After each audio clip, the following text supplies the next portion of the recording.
Hey guys, I'm back. Let's get into Real House of Let's get into the Real Housewives of Potomac, episode 7.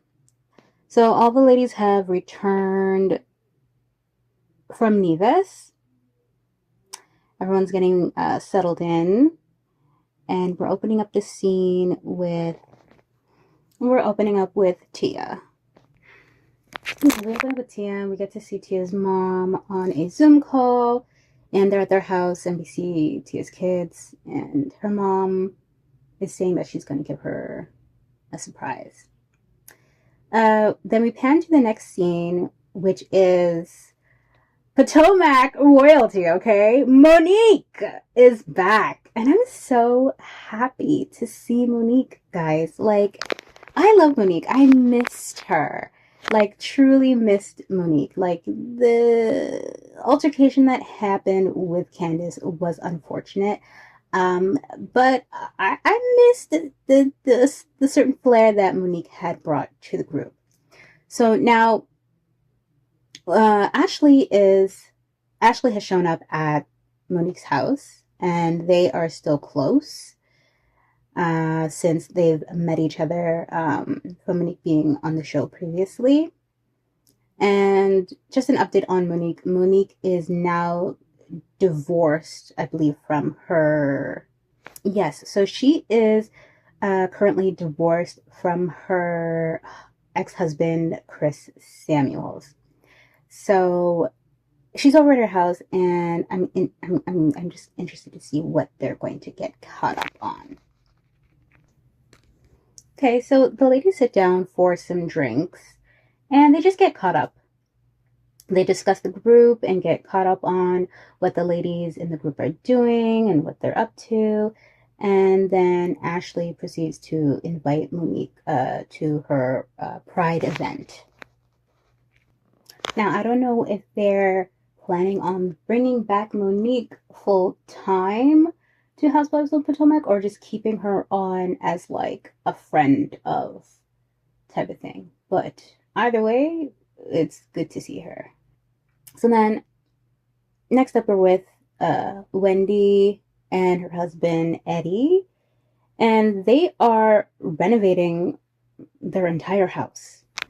And then her husband goes to talk to her about, what happened on the trip. And she fills them in how the ladies were good and they celebrated her birthday. But she also mentions that, like, her father didn't, like, come out and mention happy birthday to her. And apparently they're, like, in this group chat and he didn't say anything, but he had mentioned somebody else. And Wendy's always been so open about her family and kind of the dynamics that they have and what she's gone through. And apparently she goes to explain that she was raised by her stepfather and he was really good to her, but he had passed away. But it looks like she's looking to kind of really connect with her biological father. And then we pan to Stacy. And guys, I don't know. Stacy is she's a lot to take in. So she is at her photo shoot for her cannabis line of gummies, which she has branded Shayo, of course, which has to deal with her desperate attempt to claim that she is part Nigerian, since she did like some sort of DNA test and she's part Nigerian, so she's holding on to it for dear life as to why, like, she's named her brand Shayo. But it's clear that you're obviously Wendy and Eddie have had a strong influence on you. Like, it's just apparent. So yeah, she does her photo shoot. She talks to Ashley. She lets Ashley know that her Shayo gummy brand is coming out. She's just like, okay, girl, that's nice.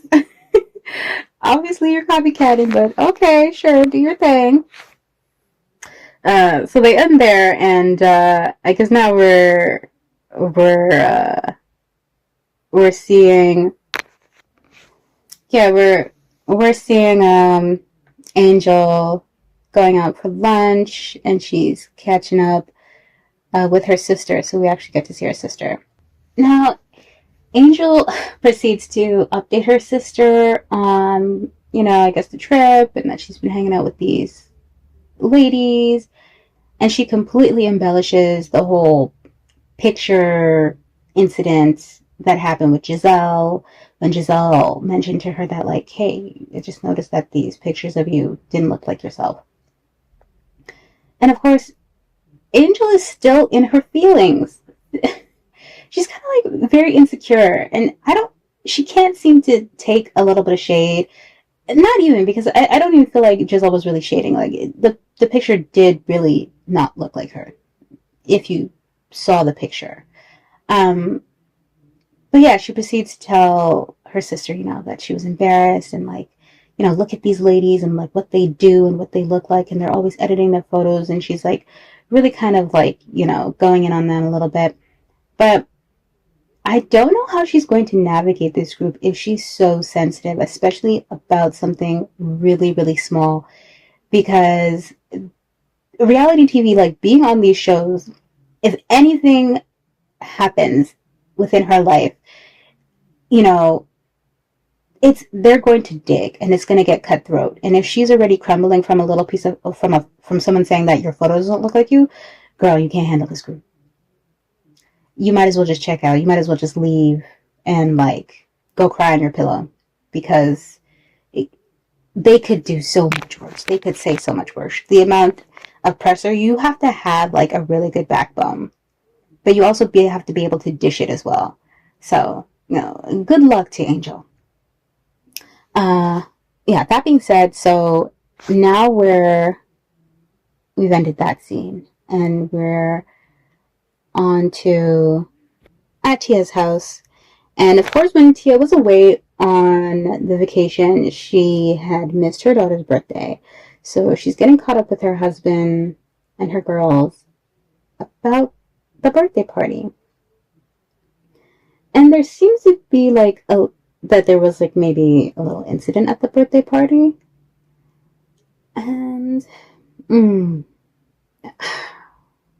don't know what to say exactly about this kind of interaction when they're on the couch, because Tia's sitting on the couch, it's her husband sitting there, and her two daughters, and they're discussing the party and what has happened, and one of her daughter to complain, I think, called the police about someone that wasn't supposed to be there. But her husband, I don't have the right words. I don't know the words, because I don't want to say something that could be totally misleading, and I don't want to say something about him, about their dynamic in this scene. But let's just say her husband's very sweet. I'll just say that. I'm gonna reserve my comment until I see more. Until I see more, then I will keep my comment to myself, my opinion to myself. I'm not going to say too much, but I'll just say he looks really, really sweet. He seems like, like his girls are like, they're like complete daddy's girls. Like, he looks like he probably spoils them. Yeah, Tia and her husband look really, really sweet. That's all I'm going to say. That's all I'm going to say. Because it's not enough for me to really, I need more information. Let's just say that. I need more information. And if you watch the scene, you may understand where I'm coming from. But I'm just going to leave it at that. So, yes, we'll leave it at that. Now, we're back onto Giselle. Of course, she is obviously going to her lawyers. And I think she's fighting her father's will, because he had passed away. And there seems to be some discrepancies within the will, because I don't think her children or her got anything from his estate. And I understand why she's fighting this, because, I mean, she was very close with her father. That would not make sense. So we see her discussing that, and she's talking about, she's working with her lawyers to fight the will that that was put out. And then now we are back at we're with Kiana now. And Kiana is at her boyfriend's house, Greg, who doesn't want to be on camera full time, or for whatever reason, because of the living situation. She doesn't live with him anymore. She lives on her own, and she's moved out. But he's still filming. Like, he's literally still filming. So I don't understand what really has transpired there, but she's at his house. So it looks like they're working on their relationship. They look like they're doing some counseling, and they're working on being a better couple. Yeah, so then we're brought to Stacy and Wendy catching up over lunch, and Stacy is just basically informing her of her gummy brand and letting her know what it's all about and why it's called Shayo, because she has an affinity for Nigeria. And Wendy is just like, okay, Stacy, Wendy doesn't really take her seriously, so she's just like, oh, okay, well, good for you.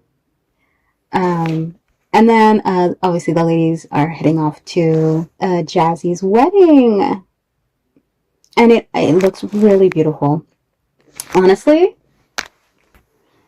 it looks really beautiful. So it's just Ashley, Wendy, and Stacy.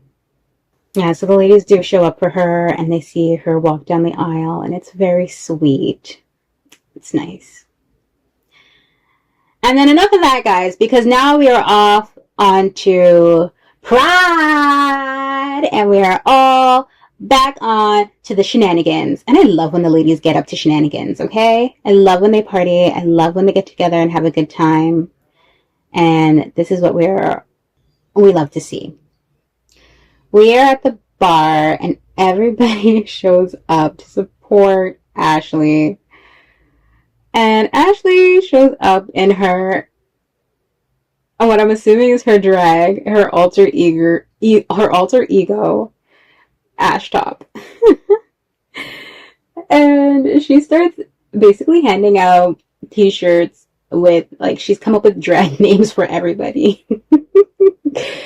Ashley is, I know why she married her ex-husband. Like, they clearly share similar interests. Like, they clearly, in terms of, like, extracurricular activities, yeah, for sure. Ashley a freak. Okay, so she's giving them all names. I can't believe. And they're all having a good time, dancing up at the bar. And then finally, in walks Monique. Yes, child. In walks Monique. And remember, Monique hasn't been a part of this group since the incident that happened with Candace. So she hasn't talked to really Giselle, to Wendy. They're introducing her to the new ladies, Tia, Angel, and Stacy, and Kiana. And then the end of the episode, tell you the truth, Kiana be getting on my nerves. Like, I don't even understand what is her deal. What is your deal? Because what would possess you to then be like, oh, Monique, do you know Stacy? And Stacy was trying to date your man. Like, first of all, 1, that's her ex-husband. 2, they're not together. 3, why would you introduce somebody like that in that setting to just try and be messy? You know how when some people, like, you know what I mean, they're like like for Jamaicans, like, because I'm Jamaican. She just made me want to cuss bad word. She just made me want to cuss her. Because if I was there, I would have to pull her to her side and be like, don't you ever do that again. Because what would possess you? She's so messy. It's just like, as what Jamaicans would call bad mind. Like, she's so, like, you're so negative, like, you couldn't wait to get that out. Like, it's like you couldn't wait to tear her down. Like, you couldn't wait to dish that tea. Like, your heart ain't clean. Your heart ain't clean. A wickedness, man. Wickedness in Kiana. No, sir. I'm not really liking her. It's a complete turn off. So, like, at the end of this episode, she literally, like, that's the cliffhanger that they're leaving us with, which is, like, you know, her telling Monique, like, oh, like, you know, Stacy was trying to talk to your ex-husband, like, oh, unnecessary. Like, unnecessary that you're trying to cause drama. Unnecessary. And don't worry, I feel like Kiana's going to try the wrong one. She's going to try the wrong one, and they're going to put Kiana in her place. You know what I mean? Because it's coming for her. It's definitely coming for her because she's been doing we're only in episode 7 and she has been doing way too much. Way too much this season. And I was like, someone needs to just put a stop to her. So that being said, that brings us to the end of episode 7. Thank you so much for tuning in. If you've listened to this whole thing, please leave your comments below. I am a first time recapper. Is that a thing? Like for YouTube? This is like my first time trying this, and you know, I'm open to suggestions. So if you want to leave a comment, tell me what you like, tell me what I can improve on. I'd greatly appreciate it. Or even just your own comments on this episode and like, you know, what has transpired and your thoughts on the ladies, you know, leave that down below. But yeah, thank you for tuning in. Subscribe, follow, and I'll see you for the next episode. Toodles.